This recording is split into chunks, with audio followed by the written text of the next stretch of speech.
You could watch 5 or 6 episodes, or just episode 121. Hey, I'm back. I won the auction. Oh yeah. Guess who now is the proud owner of a Super Robot Wars original generations action figure? Doofy, that's who. That's whoa. All right, don't get too crazy, Doofy. Oh no, I'm a blind rice ball.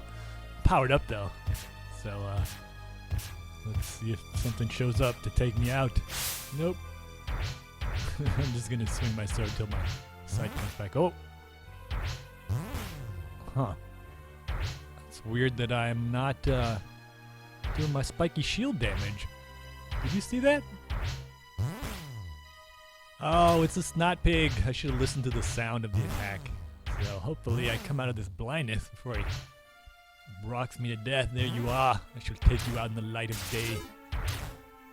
Yeah, I'm gonna real quick go over my auction, but don't worry, those of you who are fresh from last episode, this isn't gonna turn into a full-time vlog. I will talk about camera angles and the types of gamers in the real-time roguelike I'm designing at some point in this episode. Real quick, I want to say, Japanese are so anal about the quality of their merchandise. I already knew that they wasted a ton of food just because like every piece of fruit has to be perfectly blemish-free in Japan in the perfect shape. And you know, if you've ever seen their bento boxes, like the appearance of the lunch is actually more important than the actual content and taste of the lunch. Or maybe the taste is important too. I don't know. Like, Japanese people, so weird. These action figures I'm buying are from Super Robot Tyson Original Generations. And I'm a big fan of those games. Those are some of my favorite Game Boy Advance games. I am not a huge Super Robot Wars fan though. I don't import the games. Kind of like Shiren. I'll play the ones that come over here. I specifically like the ones that have only their original characters. That don't have, that could have been bad. They don't have a sort of a all-star lineup of different mechs from different games. I don't really like that. I don't like it in Jump Superstars. Smash Brothers, I can kind of take it a little bit, but it destroys my suspension of disbelief when all those different worlds collide.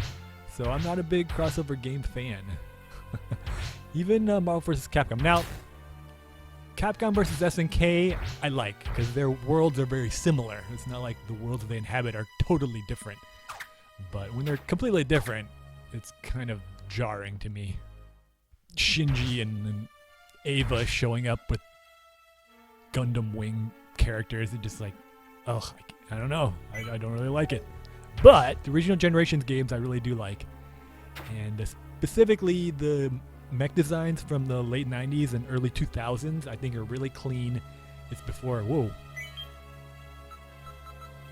I think a lot of the contemporary mech designs have a little bit too much going on. There's a lot of like little pointy pieces coming off that don't really have any function.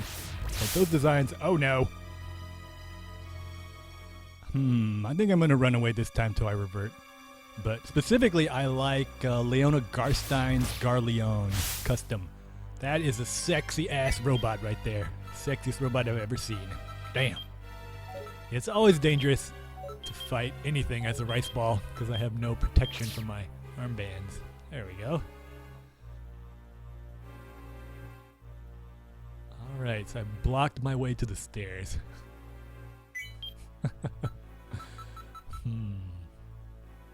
Let's see, I could knock it back, but then it would get off a free shot at me in the doorway. I could step back and knock it back, but again, I think unless I time it perfectly, I'm not going to be able to kill it with arrows. I don't think, because it's probably going to wander away from the doorway. Let's see. I think I'm going to use the I Feel Your Pee. Then, even if people start beating up on me, at least I know the Skull Demon will go out. Oh, Fluffer Bunner, this is not a good time for you. You can see how powerful that Sleepless Armband is, though. I don't really care if he lowers my level, but Fluffy Bunny just got boned in the face. Phrasing. Again with the sex jokes. I need to make it a whole episode without making some kind of stupid sex joke. Alright, made it to the next floor, and I'm over 2/3 of the way through the dungeon. You are gonna get one-hitted like a mofo. Hellgather. See how much they do. 42. But I'm pretty strong, even not cracking open my strengthening jar. I'm able to take on a Hellgather thanks to my evasive and spiky melds. So yeah, this run, not very scary even now. Let's see how much damage this guy can do. And they do quite a lot, so I think maybe 2 or 3 ganging up on me could take me out. But not very scary. When you're on like almost floor 70 and you're not scared on Face Final Puzzle, you know things are going pretty well. I got victory herbs up the wazoo, revival herb, and I have that cursed revival herb for my ill-advised monster scroll reading. So yeah, I don't know. I don't know if I'm gonna try to make it without cracking open my strengthening jar. Probably gonna puss out. Crack it open here at some point. But right now, whoa!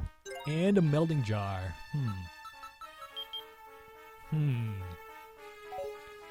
This is one of those moments when you see that other really tempting offer. You're like, is now the time to break up? Is it time to break up with my strengthening jar?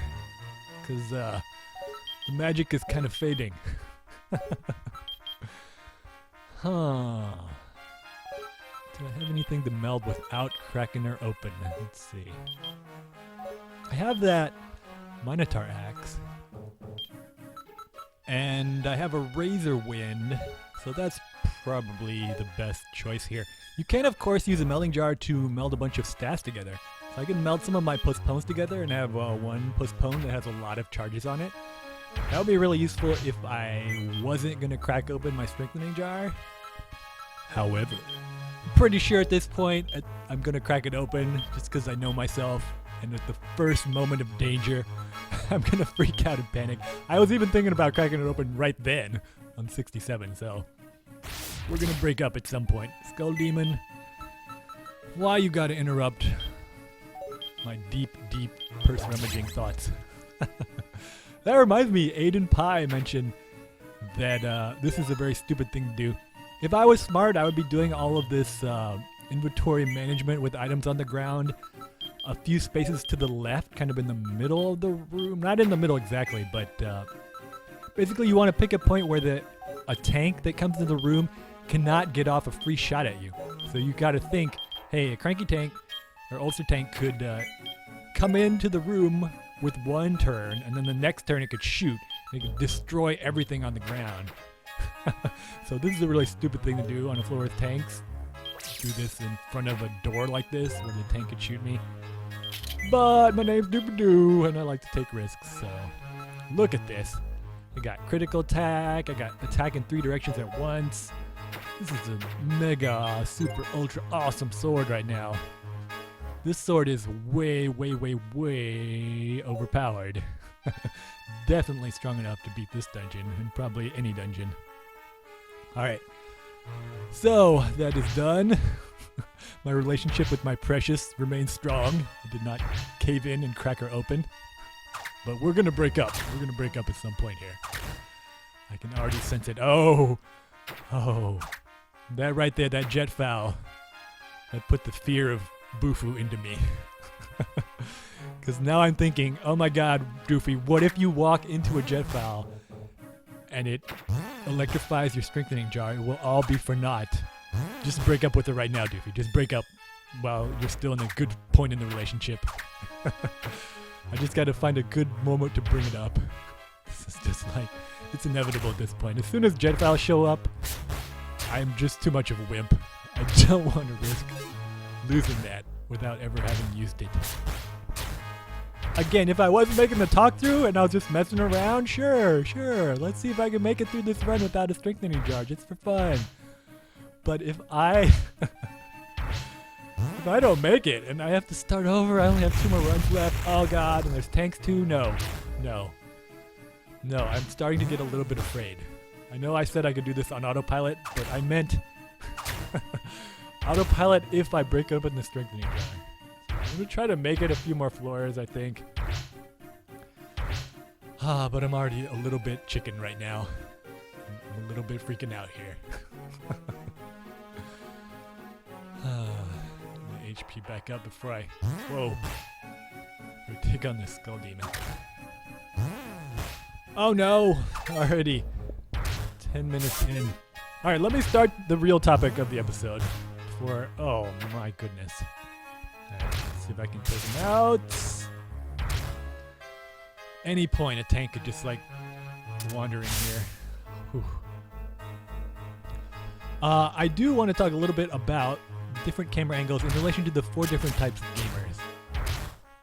So real quick, I'm going to review the 4 different types of gamers. Remember, these are just categories, but they aren't absolute. So everyone has 4 of these different types of people within them to varying degrees at varying times. But the first type of gamer is the killer. They're always interested in who beats whom in a fight. They want to dominate other human beings in a competition. Sort of the screw attack battle type of person that'll argue for like 2 hours about whether Bayonetta can kick Android 18's ass or whatever. The second type of gamer is achiever. Achievers rank people on the basis of possessions and social hierarchy and social rules. So they will check all the little boxes. It doesn't matter if anything has intrinsic value. As long as other people will respect you and admire you for having it, they want it too. So achievers are interested in collecting a lot of things and gaining levels. Then you have explorers like me who are interested in the possibilities inherent in a system of rules, or exploring a strange environment, seeing what might happen if you do certain things, testing the boundaries. And finally you have socializers who like hanging out with their friends and being popular and helping other people. So those are the 4 types of gamers. I think I'm going to go ahead and save at this point. Next episode, I'll talk about what these different types of gamers are looking for when it comes to camera angles. Do they have any preferences? We'll find out next time in Shiren the Wanderer. 2 episodes in 1 day, I did it. Give me a cookie. Doofy Doo, come on. You've got to calm down. You'll be stronger if you lug that jar around. Don't break it. That's a stupid move. Jetfowls, please stay away from me. Don't use butt electricity. In a couple floors, I'll probably choose to break my jar, so I won't lose. You are gonna get one-headed like a mofo.